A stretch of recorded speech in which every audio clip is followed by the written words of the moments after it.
C'est une histoire d'addition et de multiplication. C'est un jeu de Marel amélioré. Ce serait parfait pour enseigner l'algèbre aux enfants.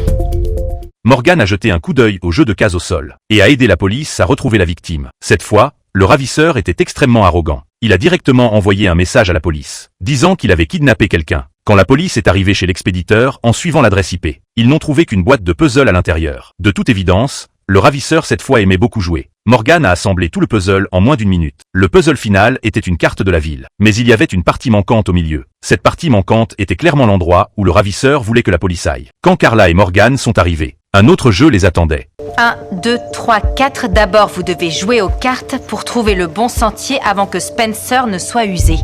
Effectivement, il y a 2 sentiers. Vous n'avez qu'à en suivre un, moi je suis l'autre. Ouais, c'est pas possible, c'est trop facile. Il faut qu'on joue à son petit jeu pour savoir quel sentier suivre.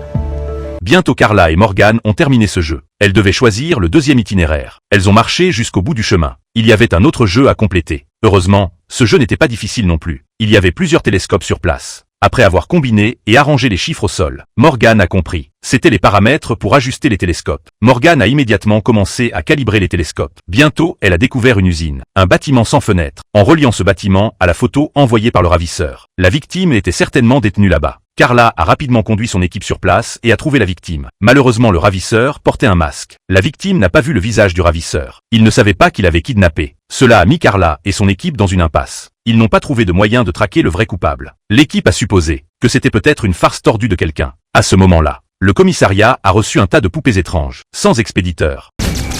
On commence juste à s'amuser.